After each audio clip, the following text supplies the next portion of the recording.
Hi guys, good afternoon. So இது serial review பார்த்துடலாமா? அதுக்கு முன்னாடி நம்ம சேனலை சப்ஸ்கிரைப் பண்ண மறந்துடாதீங்க. லைக் பண்ணுங்கள், ஷேர் பண்ணுங்கள், கமெண்ட்ஸ் பண்ணுங்கள். ஸோ நேற்று கமெண்ட்ஸில் வந்து ஒருத்தவங்க சொல்லியிருந்தாங்க, நான் வந்து தமிழுக்கு ஒன்றுனா ஆதி தான், அது வாசு தான் வந்து காப்பாற்றிடுவான் அப்படின்னு சொல்லியிருந்தேன். உடனே அவங்க என்னென்னு தெரியல, டென்ஷன் ஆகிட்டாங்கன்னு அவங்க ஆதியோட ஃபேனாக இருப்பாங்களா என்னென்னு தெரியல. ஸோ ஆதியும் தமிழை காப்பாற்றிருக்காங்க, ஓகேங்களா? சரிங்களா? ஆதியும் தமிழை காப்பாற்றிருக்காப்புல, ஓகேங்களா? இப்போ உங்களுக்கு ஹாப்பி தானே? சரிங்களா? சரி, ஓகே டன். இன்றைக்கி எபிசோடு எப்படி கைஸ் போச்சு? ஒரு வழியாக சண்முகம் வந்து கண்டுபிடிச்சிட்டாராட்டிருக்கு தமிழை. அதுக்கு இவ்வளோ பில்டப், ஒவ்வொரு சீனுமே வந்து ரொம்ப ஸ்லோ மிஷனாக இருந்த மாதிரியே இருந்தது. நீங்கள் என்ன ஃபீல் பண்ணுறீங்கன்னு கமெண்ட்ஸில் சொல்லுங்கள், சரிங்களா? ஏன்னா எனக்கு பார்க்கல அப்படி தான் இருந்தது. அந்த வண்டியை நிப்பாட்டுறது, போய் விசாரிக்கிறது எல்லாமே வந்து ஒரு ஸ்லோ மிஷன் மோட்லேயே தான் இருந்தது. ஒரு ஃபாஸ்ட்டாக அந்த மாதிரிலாம் எதுவுமே இல்லை. அதாவது ரொம்ப ஓவராக பில்டப் பண்ணி காமிக்கிறாங்களாம்மா சண்முகத்தையும் பரணியும். அங்கே வந்து அந்த அம்மனி வந்து சீஃப் கெஸ்ட்டாக வந்து அந்த பூமூட்டை ரெண்டையும் சேர்த்து வைக்கிறதுக்காக சில பல கேம்ஸுக்கெல்லாம் வந்து கண்டக்ட் பண்ணி விளையாண்டுட்ருக்காங்க இல்லையா? அதனால் அந்த அம்மனி வந்து அங்கே பிஸியாக இருக்குது. அவரோட புருஷன் வந்து இங்கே வந்து அண்ணாவுக்கு வந்து ஓவராக பில்டப் காமிக்கணும்னு சொல்லிவிட்டு ஓவராக பில்டப் காமிச்சு தமிழை வந்து காப்பாற்றுற மாதிரி எடுத்திருக்காங்க. ஓகே, ரொம்ப சந்தோஷம். அண்ணாவோட ஃபேன்ஸ் எல்லாத்துக்குமே இது ரொம்ப பிடிக்கும்னு நினைக்கிறேன். எனக்கு என்னை பொறுத்தளவு அண்ணா சீரியல் வந்து சில பேர்த்துக்கு, அதாவது நிறைய பேர்த்துக்கு பிடிச்சிருக்குது. பட் என்னை பொறுத்தளவு அந்த சீரியல் வந்து கொஞ்சம் மொக்க தாங்க. ஒரு வயசான வில்லனை போட்டுக்கிட்டு 4 தங்கச்சிகளை கல்யாணம் பண்ணி கொடுத்து பொண்டாட்டி கூடயும் சந்தோஷமாக வாழாமல் செய்யாமல், எனக்கு அந்த கதை வந்து எப்படின்னா சுத்தமாக எனக்கு அது என்ன சொல்கிறதே எனக்கு தெரியலைங்க அண்ணா சீரியலை பற்றி. ஸோ எனிவே, உங்களுக்கெல்லாம் பிடிச்சிருக்கு இல்லையா? அதனால் நம்ம அதை பற்றி பேச வேண்டாம். ஸோ இது வந்து என்னோட தனிப்பட்ட கருத்துக்கள் தானே நான் உங்கள்கிட்ட ஷேர் பண்ணிகிட்ருக்கிறேன். நான் வந்து சீரியல் பார்க்குற விதம் எப்படி இருக்குது அப்படிங்கிறத தானே நான் வீடியோவாக போட்டுட்ருக்கிறேன். ஸோ அதனால் என்னை பொறுத்தளவு அண்ணா சீரியல் வந்து பரவாயில்லை, அவ்வளோதான். ரொம்ப ஆகா ஓஹோ அப்படின்ற சொல்கிற அளவுக்குலாம் இல்லைங்க, சரிங்களா? ஸோ அதுக்கப்புறம் என்ன நடக்குது? எப்படி வந்து இவங்களுக்கெல்லாம் மட்டும் கடவுள் வந்து உடனே ஹெல்ப் பண்ணிடுறாருன்னு தான் தெரியல. சண்முகம் கூப்பிட்ட உடனே முருகர் வந்து அவரோட தலை, அந்த இது மயில் இறகு இருக்குது பார்த்தீங்களா? அந்த மயில் இறகை வச்சு அந்த தமிழ் பாப்பாவை இருக்கிற இடத்த காமிச்சு கொடுக்குறாரு. எப்படி ப்ரே பண்ணோன்னே கடவுள் வந்து அவங்களுக்கெல்லாம் எப்படி ஹெல்ப் பண்ணுறாருன்னு பார்த்தீங்களா? சீரியல்லையும் படங்கள்லேயும் தான் இந்த மாதிரிலாம் உடனே கடவுள் வந்து ஹெல்ப் பண்ணுவாங்க. ரியல் லைஃப்பில் வந்து மெதுவாக தான் வருவாங்கன்னு தெரியுதா? சரி, ஓகே டன். ஸோ ஒரு வழியாக முருகன் வந்து வழிகாட்டி நம்ம சண்முகம் வந்து தமிழை கண்டுபிடிச்சி தமிழ் கையில் அந்த மயிலை கொடுத்து பாரதி கிட்டே வந்து பேச சொல்லிகிட்டு இருக்காப்புல. ஸோ அதுக்கப்புறம் இங்கே என்ன நடக்குது? மித்ரா வந்து பகல் கனவு காண்டுக்கிட்டே இருக்கிறா. எப்படி இதெல்லாம் செய்ய போகிறாங்க, இதெல்லாம் நடக்க போகுது அப்படின்னு சொல்லி ரொம்ப பகல் கனவு காண்டுட்ருக்கா. ஆனால் நந்தினிக்கு தெரிஞ்சு போச்சு, சரிங்களா? அவன் நந்தினி உட்காந்துருக்க ஸ்டைலே வேறு மாதிரி இருந்தது. எப்படி இவ தான் மொக்க வாங்க போகிறா? யாரை? மித்ராவை தான். ஏன்னா நந்தினி வந்து அப்படி, ஏன்னா நந்தினிக்கிட்ட வந்து மித்ரா பேசும்போது நந்தினியோட ரியாக்ஷனை பார்த்தீங்கன்னா அப்படி தான் இருக்கும். என்ன இவ எப்போ பார்த்தாலும் இப்படியே பேசிக்கிட்டே இருக்கான்னு. ஏன்னா அதுவும் பாரதிக்கு ப்ளஸ் பாயிண்ட்டாக தான் அமைய போகுதுன்னு அவளுக்கு தெரிஞ்சு போச்சு. அதனால தான் அவளோட பார்வையே வித்தியாசமாக இருந்தது, நந்தினியோட பார்வையே. இவ வந்து பகல் கனவு காண்டுக்கிட்டே இருக்குது இந்த கூமுட்டை. யார்? இந்த மித்ரா கூமுட்டை. இது ஒரு ஜோக்கருங்க, சரிங்களா? இந்த சீரியலை பொறுத்தளவு மித்ரா வந்து ஒரு ஜோக்கர், காமெடி பீஸ். சும்மா வில்லின்ற பேரில் ஓ ஏ அப்படின்னு கத்திக்கிட்டு சும்மா அந்த பாரதியை, ஒன்றுமில்லாத பாரதியை போய் புரிஞ்சுக்கிட்டு கேனத்தனம் பண்ணிக்கிட்டு உட்காந்துக்கிட்டு இருக்கிறா, கேனத்தனம். அப்புறம் வேற என்ன, அவ்வளோதான். வில்லன் கூப்பிட்டு பாரதிக்கிட்ட ஃபோனை தவளை 2-3 தடவை ஃபோன் பண்ணையில் தவளை கொடுக்க மாட்டான். பேங்க்லேருந்து இந்த மாதிரி கூப்பிட்டே இருக்காங்க அப்படின்னு சொன்னோடனே பாரதி அப்புறம் பிடுங்கிடுவான். ஃபோனை பிடுங்கி பேசும்போது இந்த மாதிரி உன் பொண்ணை நான் கடத்தியிருக்கேன் அப்படின்னு சொன்னேன். இந்த இடத்துல வந்து நான் ஒரு சின்ன ஒரு பாராட்டு மட்டும் நான் தெரிவிச்சுக்கிறேன்.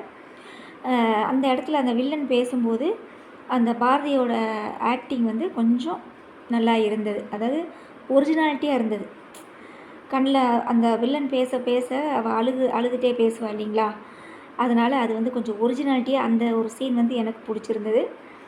ஆனால் என்னை பொறுத்தளவு என்ன அப்படின்னா, அவன் அப்படி சொன்னான்னா டக்குன்னு கையில் இருக்க விலங்கு அத்துக்கிட்டுல கைஸ் ஓடணும். அவன் வில்லன் கூட கேட்பான், நீ இதை செஞ்சேன்னா, அதாவது ஆதியை வந்து அசிங்கப்படுத்த சொல்லி அவன் கேட்டிருப்பான் அந்த வில்லன். ஸோ நீ இதை செஞ்சேன்னா நான் உன் பிள்ளைய உயிரோட விட்றேன், இல்லைன்னா இது பண்ணிடுவேன் அப்படின்னு சொல்லி விரட்டுற போது அவள் வந்து அந்த விலங்கு அத்துக்கிட்டு ஓடணும். புரியுதுங்களா? டேபிளில் ஒரு அடி அடித்தாவது ஓடணும். ஆனால் அங்கேயும் வந்து நீ சொல்கிற மாதிரிலாம் நான் செய்ய முடியாது அப்படின்னு சொல்லுவா பார்த்தீங்களா? அந்த இடத்துல நான் டிஸப்பாயிண்ட் ஆகிட்டேன். புரியுது. உடனே வில்லன் வந்து சொல்லுவான், என்னது உனக்கு பொண்ணோட உயிரை விட உனக்கு அவன் பெருசாக போச்சா அப்படின்னு சொல்லி கேட்பான் பார்த்தீங்களா? கரெக்டான கேள்வி தான். வில்லன் கைஸ் அவள் இப்போன்னு இல்லை கைஸ், அவள் ஆதிக்கு தான் ஃபுல்லாக சப்போர்ட் பண்ணிக்கிட்டே இருப்பாள். சரிங்களா? குழந்தைங்கள விட, அந்த கூட இருக்கிறவங்கள விட, தன்னோட வாழ்க்கையை விட அவளுக்கு வந்து ஆதி தான் முக்கியம். சரிங்களா? ஆதி வந்து தீர்க்காசை நல்லா அவள் முன்னாடி இருந்துக்கிட்டே இருந்தான்னா, அவளை கொஞ்சிக்கிட்டே இருந்தான்னா அந்த அம்முனிக்கு பிடிக்கும். புரியுதுங்களா? இல்லாட்டின்னு வச்சுக்கோங்களேன், அந்த அம்முனி வந்து கையை விட்டு வரமாட்டாங்க. உடனே கைக்கு இது போட்டாங்களாமா, லாக் போட்டாங்களாமா. உடனே கையை இப்படி இப்படின்னு பார்த்துக்கிறா. பக்கத்தில் வேறு ஆதி உட்காந்துருக்கானாமா. ஆதியை வேறு லுக்கு விட்டுக்கிட்டு சிரிச்சுக்கிட்டே உட்காந்துக்கிட்டு இருக்கிறா. ஐயோ சாமி, அங்கே மித்ரா அது ஒரு கூ முட்டை. இங்கே என்ன நடக்குதுன்னே தெரியாமல் பரணி தவளை எல்லாம் சேர்ந்து அங்கே தமிழ் பாப்பாவை காப்பாற்றிட்டு இருக்காங்க தெரியாமல் அந்த கூ முட்டை அங்கே உட்காந்து எஹேன்னு சிரிச்சிட்டு இருக்கு மித்ரா. Okay done. வேறு என்ன கைஸ், ஒரு வழியாக தமிழ் பாப்பாவை காப்பாற்றிட்டாங்களா? சரி ஓகே. நான் கூட என்னமோ நினச்சேன், ஒருவேளை ஆதிக்கு இது தெரியாமல் பாரதி ஃபோனை, நான் இப்படிலாம் கூட நினச்சேன், ஒருவேளை பாரதி ஃபோனை எடுத்து ஆதி பிடிங்கி பேசி ஒருவேளை ஆதி கூட போவானோ அப்படின்லாம் நினச்சேன். ஆனால் இந்த முழுக்க வந்து இது வந்து பரணி அண்ட் சண்முகத்தோட இதாக இருக்கிறதுனால அவங்களுக்கு தான் முக்கியத்துவம் தர்ற மாதிரி எனக்கு ஒரு ஃபீல் ஆகுது. ஸோ ஒரு வழியாக சண்முகம் வந்து காப்பாற்றியாச்சு. இனிமேலாவது அவள் தெரிஞ்சுக்கணும், யார் பாரதி. இனிமேல் குழந்தைங்களை விட்டுட்டு எங்கேயும் போகக்கூடாதுன்னு அவள் தெரிஞ்சுக்கணும். புரியுதுங்களா? அதுதான் உண்மை. இனியும் அந்த ஜென்மம் திருந்துறேன்னு வச்சுக்கோங்களேன், ஒன்றுமே பண்ண முடியாதுங்க. சரிங்களா? குழந்தைங்கள விட இவளுக்கு ஆதி ரொம்ப இம்பார்ட்டண்ட்டான ஆளாக ஆயிட்டான்னு வச்சுக்கோங்களேன், ஒன்றுமே பண்ண முடியாது. பார்ப்போம் என்ன நடக்க போகுதுன்னு தெரியல, வெயிட் பண்ணி பார்ப்போம். மறுபடியும் வில்லன் கேஸ் வந்து பாரதி கால் பண்ணிகிட்டு இருக்காப்புல, அதோடு முடிச்சிருக்காங்க. வெயிட் பண்ணி பார்ப்போம். நாளைக்கு என்ன நடக்க போகுதுன்னு தெரியல, வெயிட் பண்ணி பார்ப்போம். அதுக்கப்புறம் வேறு என்ன, கார்த்திகை தீபம் அவ்வளோதான். மொக்கத்தனமாக போகுது. சிவனாண்டிக்கும் சித்தப்பனுக்கும் மறுபடியும் மொக்கத்தனம் தான். சரிங்களா? எப்படியும் சாமுண்டீஸ்வரி வந்து சிலையை திறந்து வைக்க போகிறா. அப்புறம் சென்ட்ரல் மினிஸ்டரே வந்து கூப்பிடும்போது போய்த்தானே ஆகணும். சென்ட்ரல் மினிஸ்டர் யாருன்னு பார்த்தீங்களா? சுதா சந்திரன் அவங்க வந்து நடிச்சிருக்காங்க. ஏற்கனவே அதான் ஒருத்தவங்க கமெண்ட்ஸில் கூட கேட்டிருந்தாங்க, ஏற்கனவே இருக்கிற கேரக்டர்ஸே வந்து இங்கே ஒன்றும் ஒரு அணி இது பண்ணலை, இதில் புதுசாக வேறு ஒரு கேரக்டரை கொண்டு வந்து உள்ளே வந்து ஏன்டா நடிக்க வச்சுக்கிட்டு இருக்கீங்கன்னு கூட கமெண்டில் கேட்டிருந்தாங்க. கரெக்டான கேள்வி தான், கரெக்டான கமெண்ட்ஸ் தான், உண்மை தான். என்ன கேஸ் இருக்குது? எப்போ பார்த்தாலும் சாமுண்டீஸ்வரிக்கு ஹெல்ப் பண்ணுறது, சாமுண்டீஸ்வரி இவனை வெறுப்பேற்றுறது. இந்த ரோஹிணின்ற அந்த மயில் வாகனத்தோட பொண்டாட்டி ரோஹிணி வந்து வீட்டில் ஃபோனை நோண்டுவாங்களோ நோண்ட மாட்டாங்களான்னு தெரியல. அப்புறம் அந்த ஆள் அது யார், அந்த கான்ஸ்டபிளுக்கு வந்து பொண்டாட்டியாமா. அப்போ அந்த புள்ள என்னாச்சு கேஸ்? திடீர்னு பொண்டாட்டி எங்கிட்டிருந்து வந்தா? அப்போ புள்ள என்னாச்சு? அவன் கான்ஸ்டபிளுக்கு ஒரு புள்ள இருந்தா தெரியுமா? அதான் கேஸ், சாமுண்டீஸ்வரியோட அம்மாவை கொண்டதான் சொல்லி ஒரு கான்ஸ்டபிள் வந்து இவ மண்டபத்தில் வச்சு சுடுவாங்க இல்லையா? அந்த கான்ஸ்டபிளுக்கு பொண்டாட்டி எங்கே போச்சு? திடீர்னு பொண்டாட்டி எங்கிட்ட இருந்து வந்துச்சு? அந்த ஒரு வேலைக்கார அம்மாவட்டம் சாமுண்டீஸ்வரி வீட்டில் வேலை செஞ்சிட்ருக்கு பாருங்க. இதோ சரி ஓகே டன். நாடகங்களை பொறுத்தளவு லாஜிக் அப்படிங்கிறது நம்ம எதிர்பார்க்கக்கூடாது தான். அதுக்கப்புறம் வாரிசு சீரியல் சூப்பர் சூப்பர் சூப்பர். தமிழை வந்து சிபி பார்த்துக்கிட்ட விதம் ரொம்ப அழகாக இருந்தது பார்க்குறதுக்கு. அது அந்த மூங்கில் இதில் வந்து தண்ணி கொடுக்கறது, கஷாயம் காய்ச்சி கொடுக்கறது நல்லா இருந்தது. எனக்கு ரொம்ப பிடிச்சிருந்துச்சி. அந்த ஒரு அட்வென்ச்சர் வந்து ரொம்ப சூப்பராக இருந்தது. அதுக்கப்புறம் கேடியோடையும் சேதுவோடையும் ரொம்ப சூப்பராக இருந்தது, காமெடியாக இருந்துச்சு. அப்புறம் வெண்பா வந்து சாம் மேலே பழியை போட்டு விட்டாள். ஜனாமா வந்து கேட்குறாங்க, தமிழை வந்து கொள்கிற அளவுக்கு, அது இங்கே வந்து கொள்கிற அளவுக்கு யாருக்கு அவ்வளோ துணிச்சல் இருக்குது அப்படின்னு சொல்லி கேட்டுட்ருக்கையில வெண்பா இருந்துட்டு சாம் மேலே தூக்கி பழியை போடுறாப்புல. அதான் அவள் தான் வீடியோ பேசியிருந்தால, அவங்க அண்ணங்கிட்ட பேசிகிட்டு இருப்பாள்ல, அதை இவ தானே வீடியோ எடுத்து வச்சுருக்கா. உடனே அந்த வீடியோவை எடுத்து காமிப்பான்னு நினைக்கிறேன். ஸோ மொத்த ஒரு பார்வையும் வந்து யார் மேலே, சாம் மேலே தான் வந்து விழுக போகுதுன்னு நான் நினைக்கிறேன். ஆனால் தமிழ் வந்து வெண்பா மேலே தான் சந்தேகப்படுவா. நீங்கள் வேணால் நினச்சிக்கோங்க.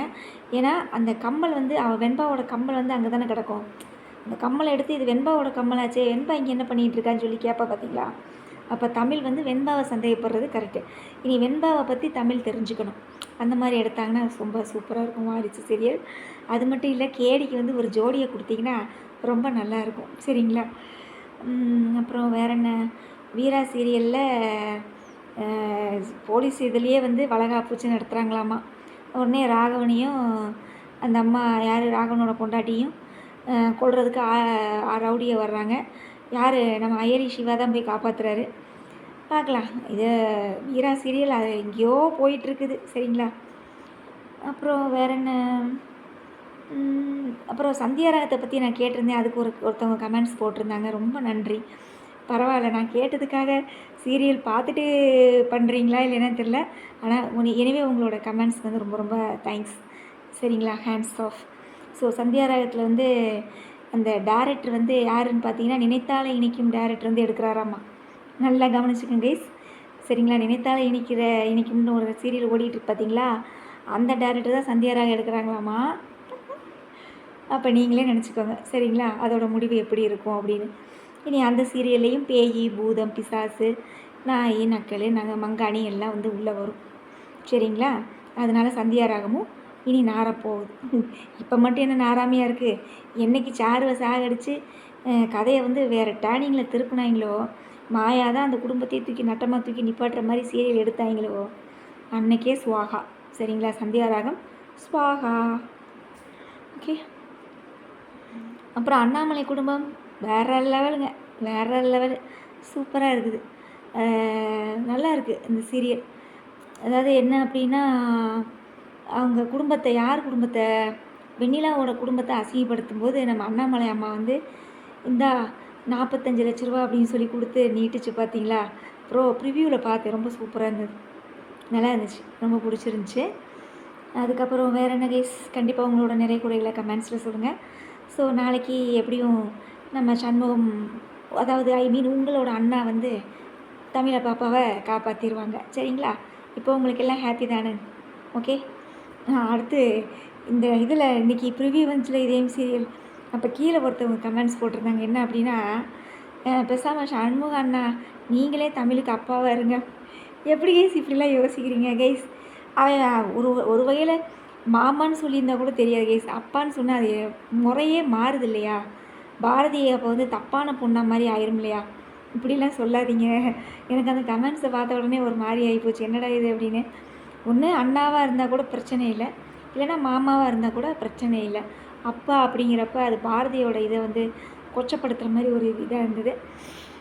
Okay done. வேறு எனிவேஸ், கண்டிப்பாக உங்களோட நிறை குறைகளை கமெண்ட்ஸில் சொல்லுங்கள். ஸோ எனக்காக ரிப்ளை பண்ணதுக்கு, சந்தியா ராகத்துக்கு ரிப்ளை பண்ணதுக்கு ரொம்ப ரொம்ப நன்றி. ரொம்ப ரொம்ப ரொம்ப ரொம்ப ரொம்ப தேங்க்ஸ். சரிங்களா? ஸோ ஓகே கைஸ், வேறு என்ன, நாளைக்கு ரிவ்யூவில் பார்க்கலாமா? பை. ஆனால் என்ன, நான் வாசு தான் வந்து காப்பாற்றுவான்னு நினச்சேன். அதுதான் கொஞ்சம் டிஸப்பாயின்மெண்ட்டாக இருக்குது. கொஞ்சம் மனசில் வந்து ஒரு கவலையாக இருக்குது. சரி, இப்படியாவது ஒரு சீன்லையாவது நம்ம வாசுவை பார்த்துருவோமா அப்படின்னு நினச்சேன். Okay done. அது சண்முகத்துக்காகவே எழுதப்பட்ட ஒரு ஸ்கிரிப்டாக இருக்குது. Okay, enjoy it. Enjoy. Okay, thank you guys. நாளைக்கு பார்க்கலாம். ஓகே.